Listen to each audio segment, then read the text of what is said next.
하나님 말씀 시편 84편 10절에서 12절까지 말씀입니다.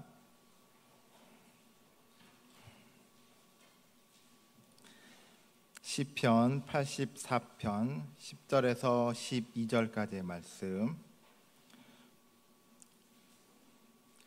한 절씩 교독하시고 마지막 절 합독하겠습니다. 주의 궁정에서의 한 날이 다른 곳에서의 첫날보다 나은즉 악인의 장막에서 사는 것보다 내 하나님의 성전 문지기로 있는 것이 좋사오니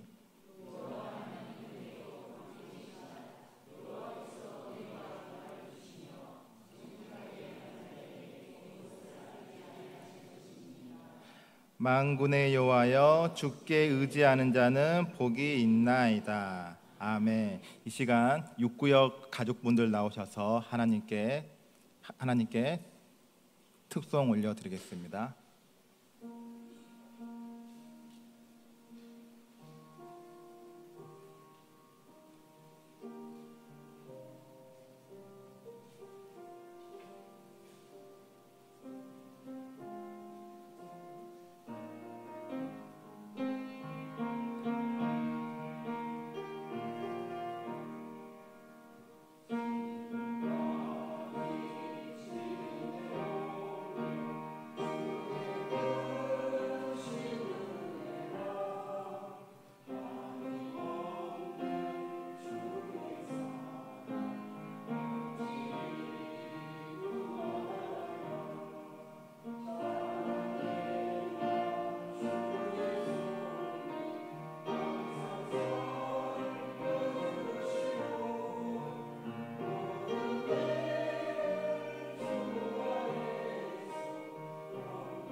아멘.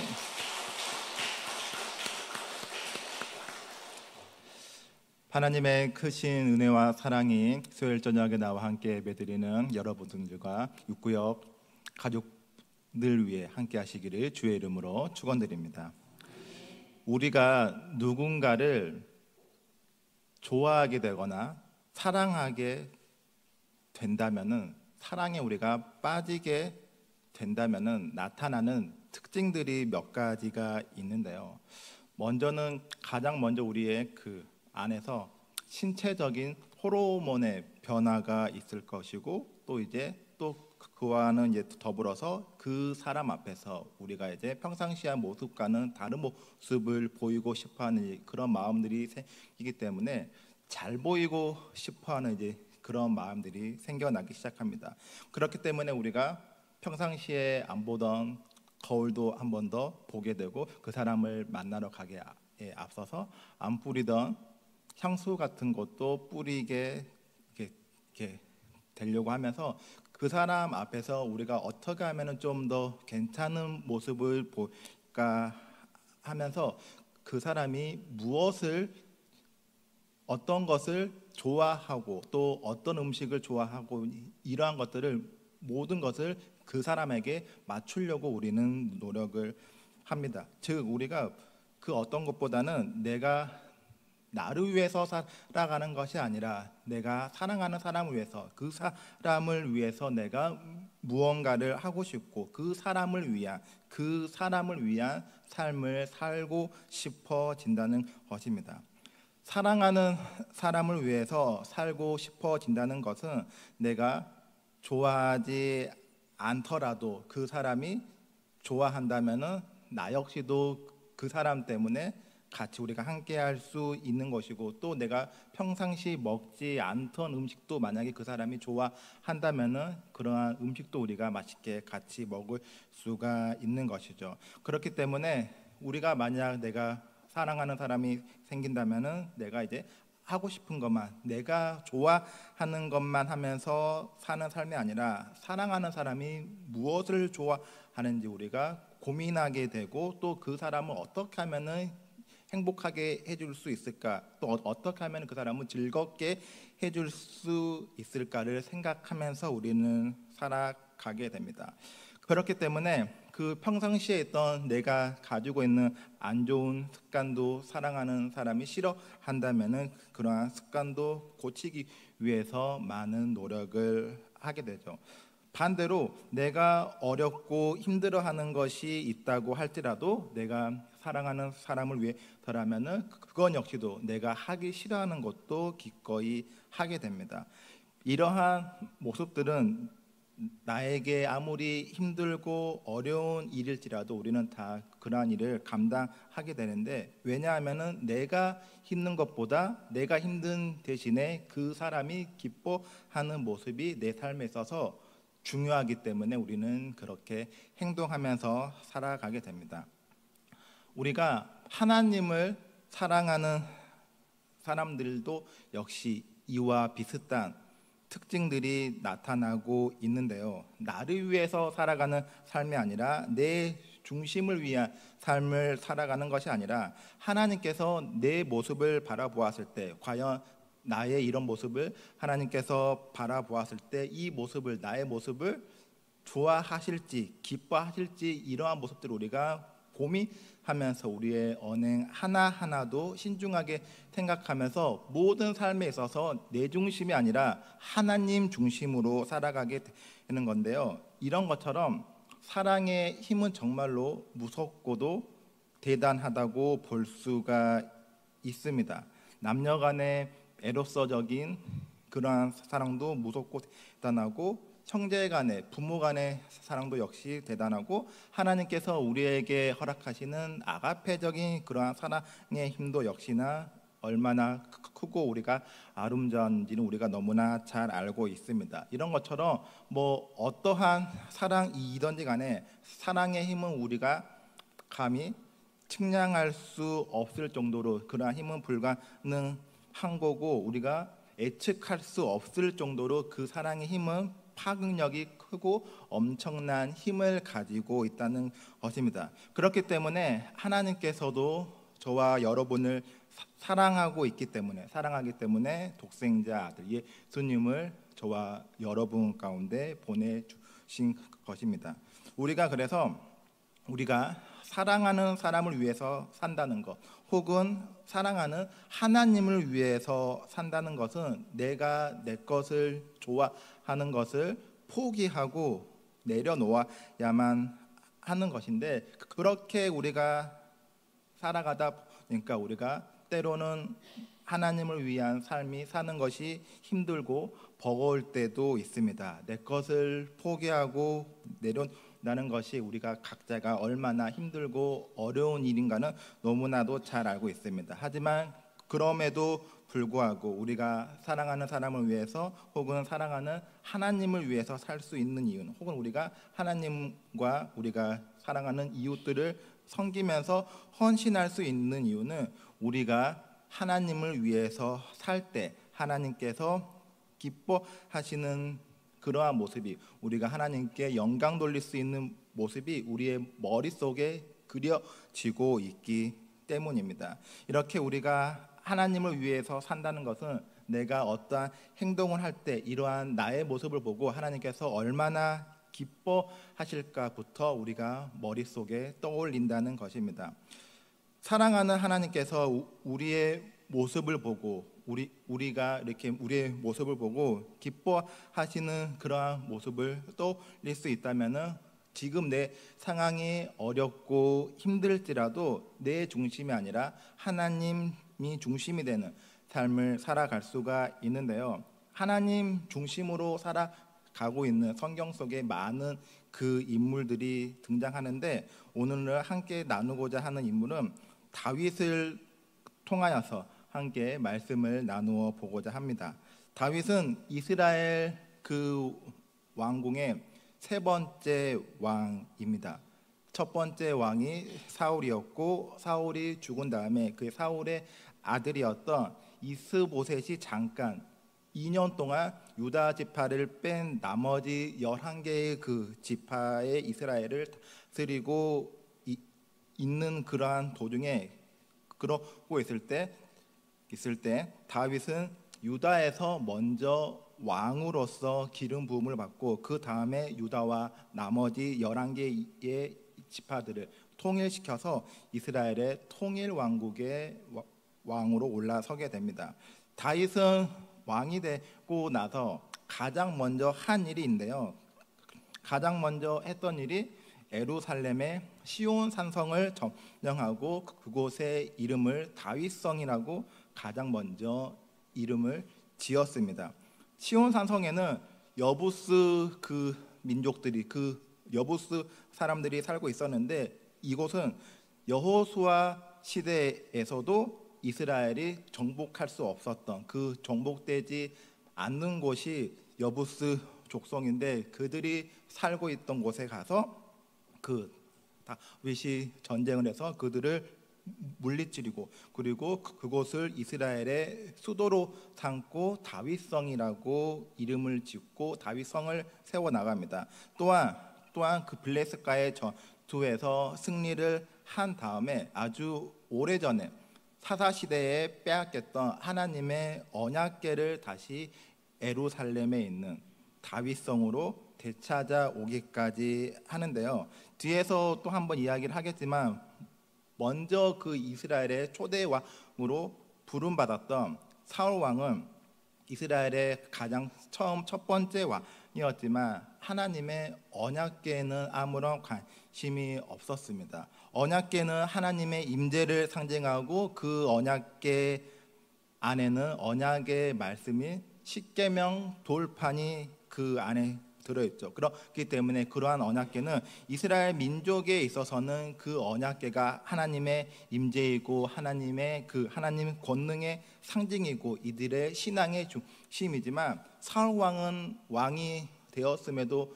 불구하고 빼앗겼던 언약궤를 되찾아올 생각조차 없었고, 아마 사울의 마음속에는 그러한 관심조차 없었던 것 같아요. 오직 자기 자신, 자기 그 왕의 자리에만 관심이 있었기 때문에, 그래서 블레셋에게 빼앗겨버린 언약궤를 되찾아올 생각도 하지를 못했습니다. 그렇기 때문에 하나님께서 사울을 이스라엘의 왕으로 세웠지만, 사울은 하나님을 위한, 하나님 나라를 위한 왕도 아니었고 하나님 나라의 백성을 위한 왕도 아니라 오직 자기 자신만을 드러내고자 세우고자 하는 그런 왕이었습니다. 어찌됐건 다윗은 이스라엘의 세 번째 왕이 되었고, 빼앗겼던 언약궤도 다시 찾아오고, 또 그 주변에 있던 이방 나라들을 정복함으로써 그 이스라엘이라는 그 나라를 잘 이렇게 세워가고 있는데요. 다윗은 우리가 너무나도 잘 알고 있는 것처럼 하나님에 대한 경배와 찬양이 끊이지 않는 삶을 살아가고, 예루살렘 성전에서 하나님을 경배하고 예배하는 이러한 다윗에게 하나님께서 놀라운 언약의 메시지를 주는데요. 어떠한 언약의 메시지인지 사무엘하 7장 11절에서 13절까지 함께 읽어보겠습니다. 시작. 전에 내가 사사에게 명령하여 내 백성 이스라엘을 다스린 때와 같이 아니하게 하고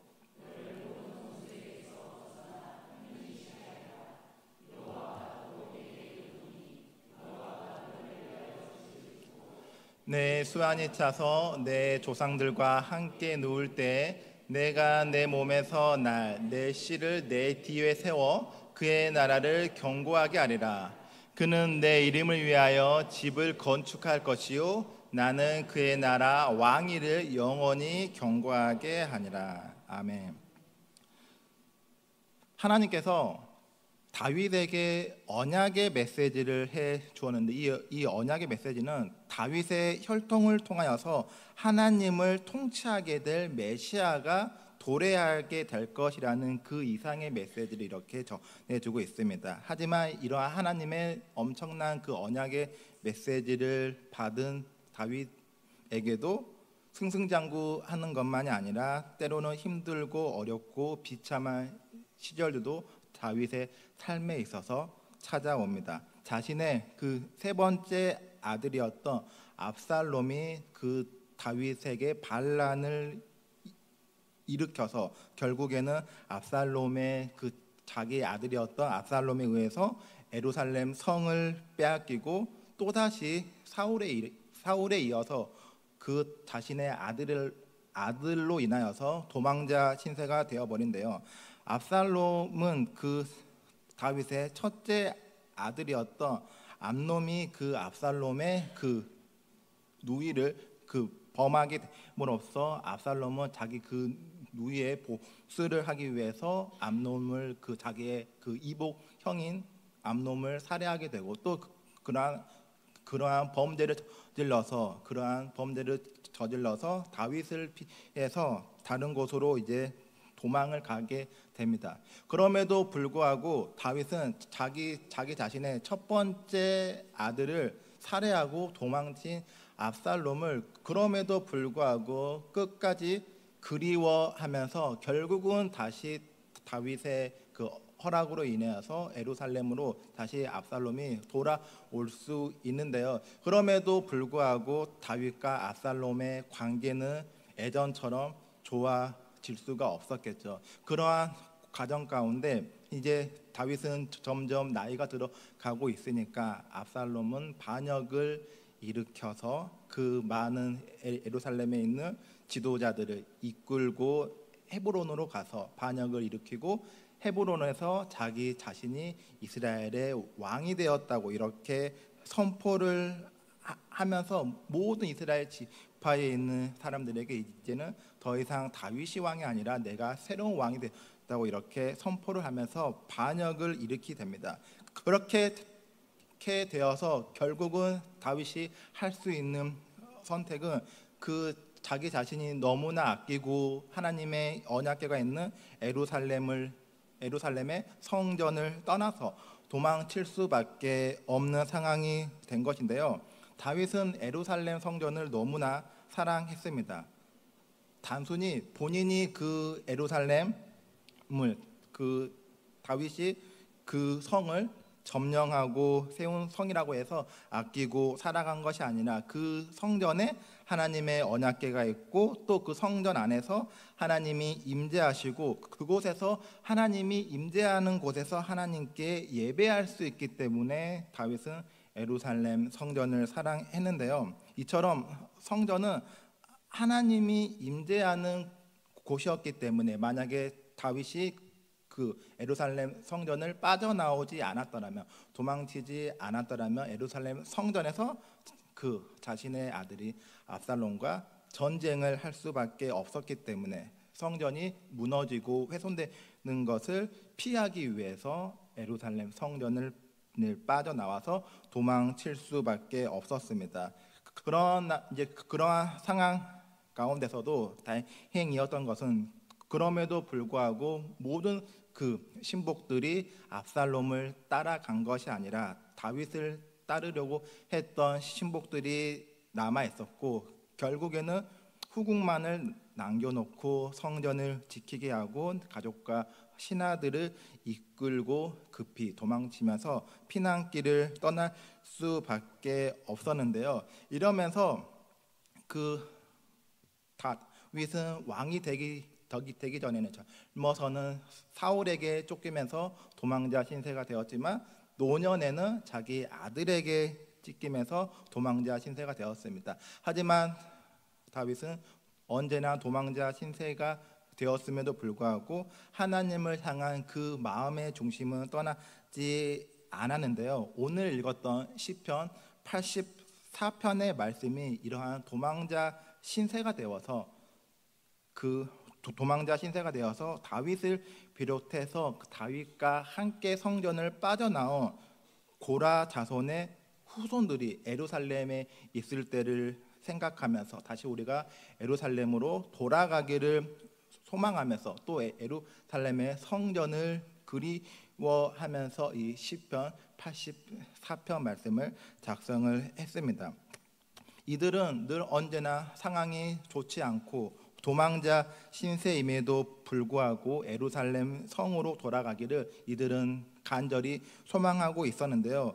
이들이 그 예루살렘 성전으로 돌아가고 이들이 지금 시편 84편을 통해서 원하고 있는 것은 압살롬으로부터 신변을 보호받는 것이 아니라 그리고 이들이 그 예전에 있었던 과거로부터 있었던 예루살렘 성에서 누리고 있었던 번영된 삶을 꿈꾸는 것도 아니고 이들이 원하는 것은 딱 하나였습니다. 하나님이 있는 하나님의 언약궤가 있는 성전에서 하나님을 섬기고 싶어하는 그런 마음뿐이었다는 것입니다. 그래서 그 시편 84편 10절 말씀을 보면은 주의 궁정에서 한 날이 다른 곳에서 첫날보다 낫다고 이렇게 고백을 합니다. 여기서 말씀하고 있는 첫날은 지금 있는 도망자의 삶을 살아가고 있는 이러한 날을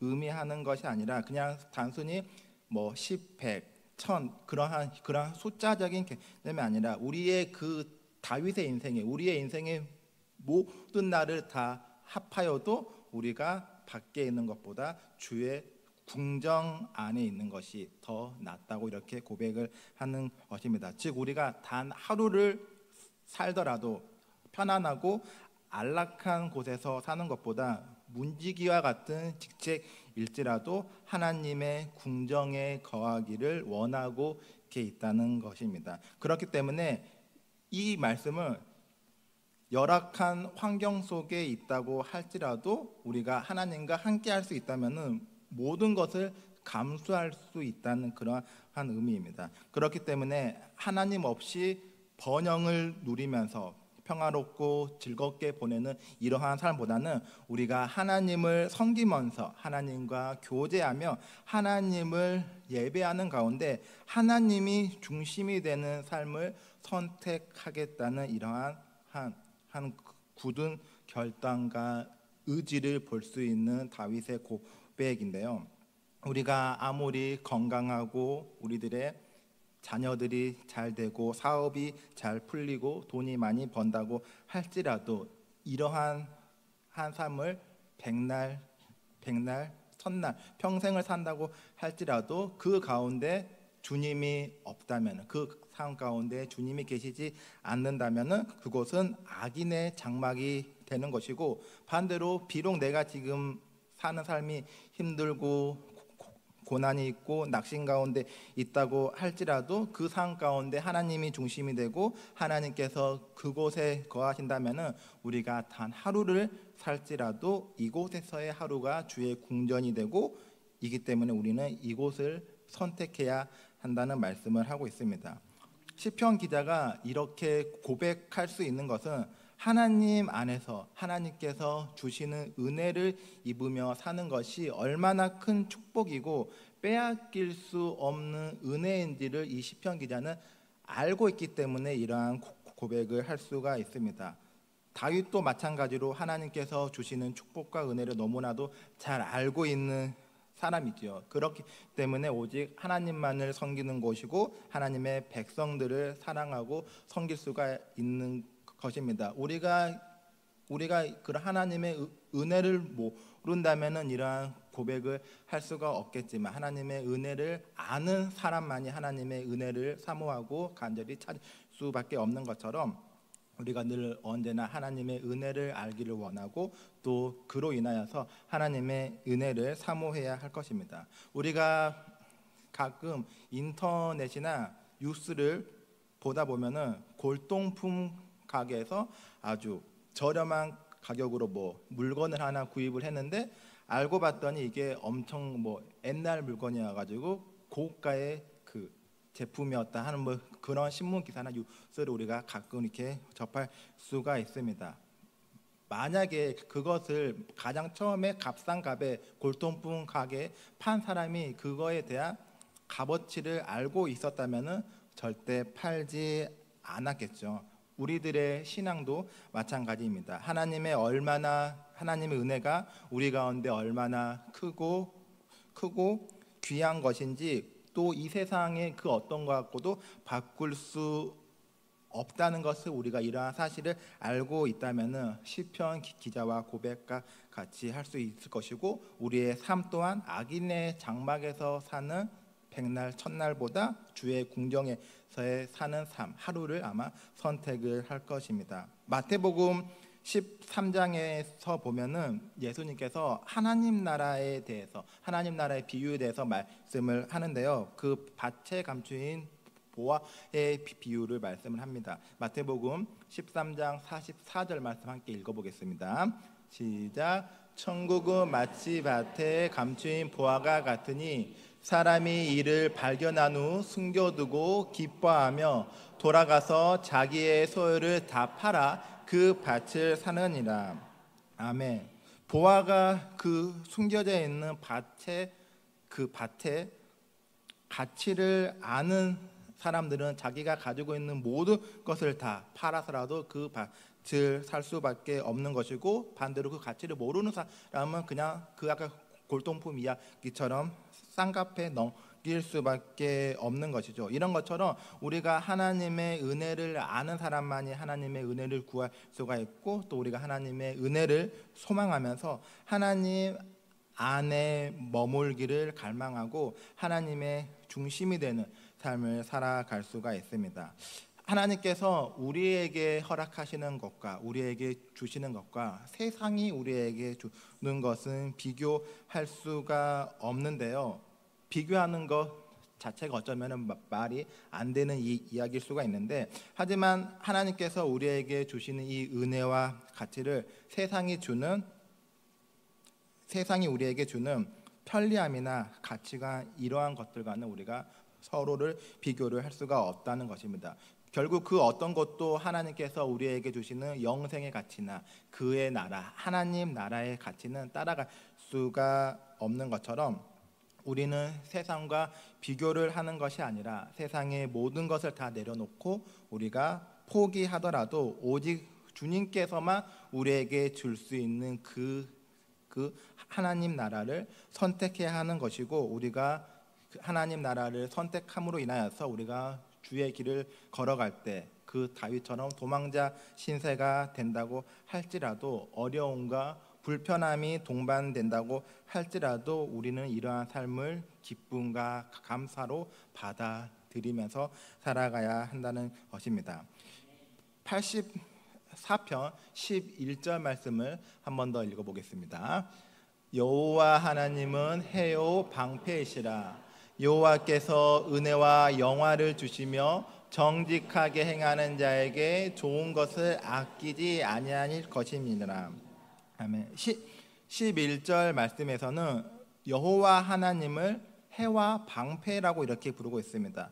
해는 모든 만물들에게 골고루 빛과 열을 공급하게 하면서 생기가 돌 수 있도록 이렇게 하는 것처럼 모든 세상 만물들이 하나님을 경외하고 하나님을 예배하는 자에게 은혜를 베푸신다는 말씀이고 그리고 하나님을 방패로 부르는 것은 하나님의 백성들, 하나님의 그 많은 그 모든 자녀들을 안전하게 보호하시는 그 하나님의 자녀들을 보호하시는 보호자가 되어 주신다는 말씀입니다. 그런데 시편 기자는 여기서 특별히 하나님께서 함께 하시는데 하나님은 정직하게 행하는 자에게 좋은 것을 아끼지 않는다고 이렇게 말씀을 하는데요. 정직하게 행하는 자의 그 사전적 의미를 우리가 살펴보면은 마음에 아무런 꾸밈이 없이 바르고 곧든 사람이라고 이렇게 이야기를 할 수가 있습니다. 거짓이나 꾸밈이 없다는 것은 우리가 다른 그 무언가를 아무것도 넣지 않는 우리가 처음 만들어진 그 상태를 의미를 하는데요. 처음 그 만들어진 그 상태, 순수하고 아무것도 들어가지 않는 그러한 아무것도 들어가지 않는 우리가 처음 만들어진 그 상태는 태초의 인간이었던 아담밖에 없다는 것입니다. 그것도 아담도 선악과를 먹기 전에 그 모습만이 하나님께서 보실 때 태초의 그 사람이고 가장 선한 사람이라고 볼 수가 있는 것입니다. 완전하신 하나님께서 하나님의 형상으로 지음받은 흠이 없고 깨끗한 아직 선악과를 먹기 전에 그 아담을 완전한 혹은 완성된 사람이라고 이렇게 했는데요. 하지만 아담이 선악과를 먹고 난 이후 모든 사람에게는 죄가 들어갔기 때문에 완전한 사람은 없어졌습니다. 그리고 그 이후에 아담 이후에 하나님께서 완전하다고 한 사람들이 또 등장하는데요. 창세기 6장 9절의 말씀을 함께 읽어보겠습니다. 이것이 노아의 족본이라. 노아는 의인이요 당대의 완전한 자라. 그는 하나님과 동행하였으며.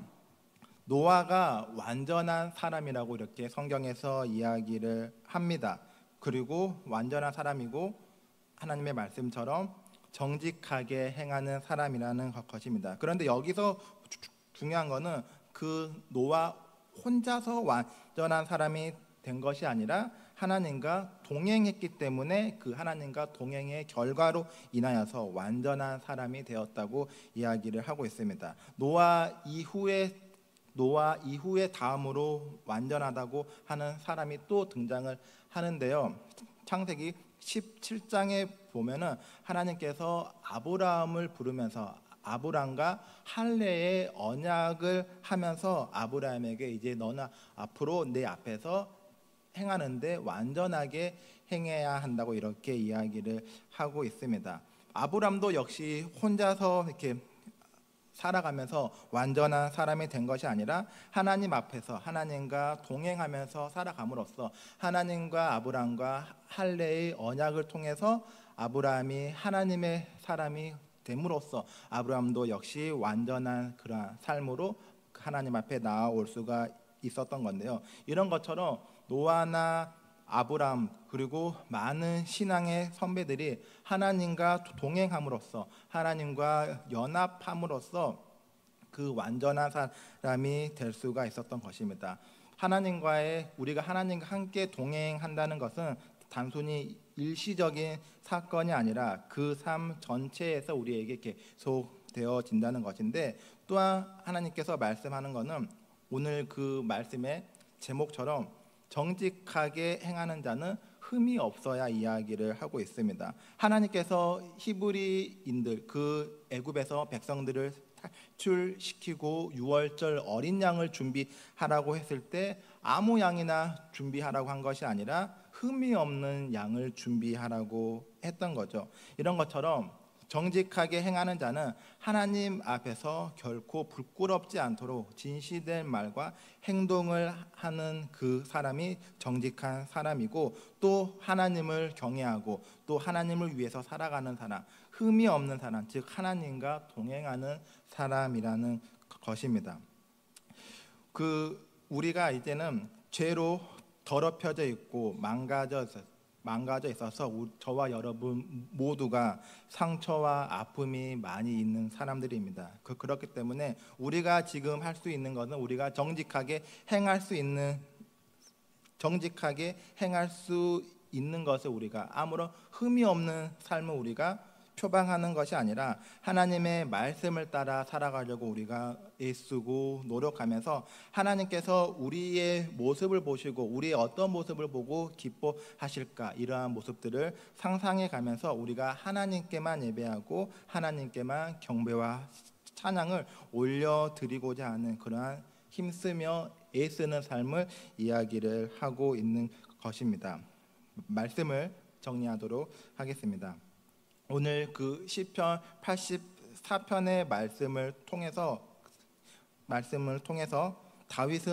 다윗이 너무나 좋아하고 그토록 사모했던 예루살렘 성전에 들어갈 수 없는 상황이었습니다. 그렇기 때문에 그 다윗은 하나님께 예배를 드리고 싶어도 예배 드릴 공간조차 없는, 예배 드릴 처소조차 없는 그러한 절망적인 상황이었던 것입니다. 하지만 이러한 어려운 상황 속에서도 하나님의 의로우심과 신실하심, 하나님께서 행하시는 구원과 베푸시는 은혜를 통하여서 다윗은 그 은혜를 받는 사람이 누구인지, 그 은혜를 받을 수 있는 대상이 누구인지를 명확하게 알고 있었는데요. 시편 84편 1절부터 마지막 12절까지의 말씀을 보면은 복에 있는 사람에 대해서 3번 말씀을 하는데요.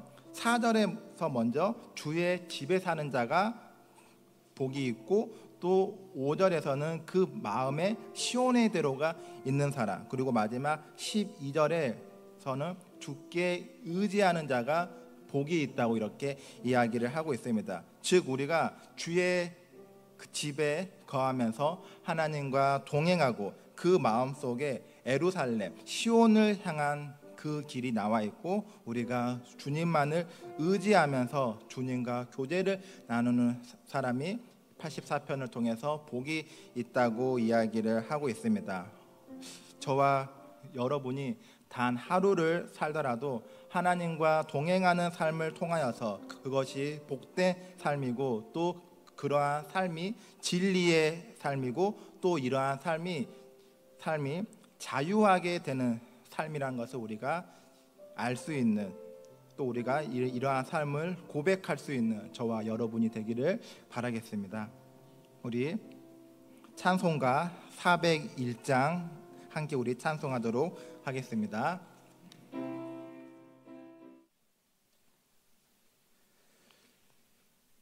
지금은 우리 구주 예수 그리스도의 은혜와 하나님 아버지의 그 크신 사랑과 성령님의 따스한 역사하심이 오늘 말씀을 듣고 주의 임재를 사랑하며 주의 임재를 사모했던 다윗과 같이 주께 힘을 얻고 마음의 시온의 대로가 있는 자로 살아가기로 결단하는 사랑하는 우리 교우들 머리 위에, 이들의 삶과 가정과 일터 위에 지금부터 영원토록 함께하옵시기를 간절히 축원하옵나이다. 아멘.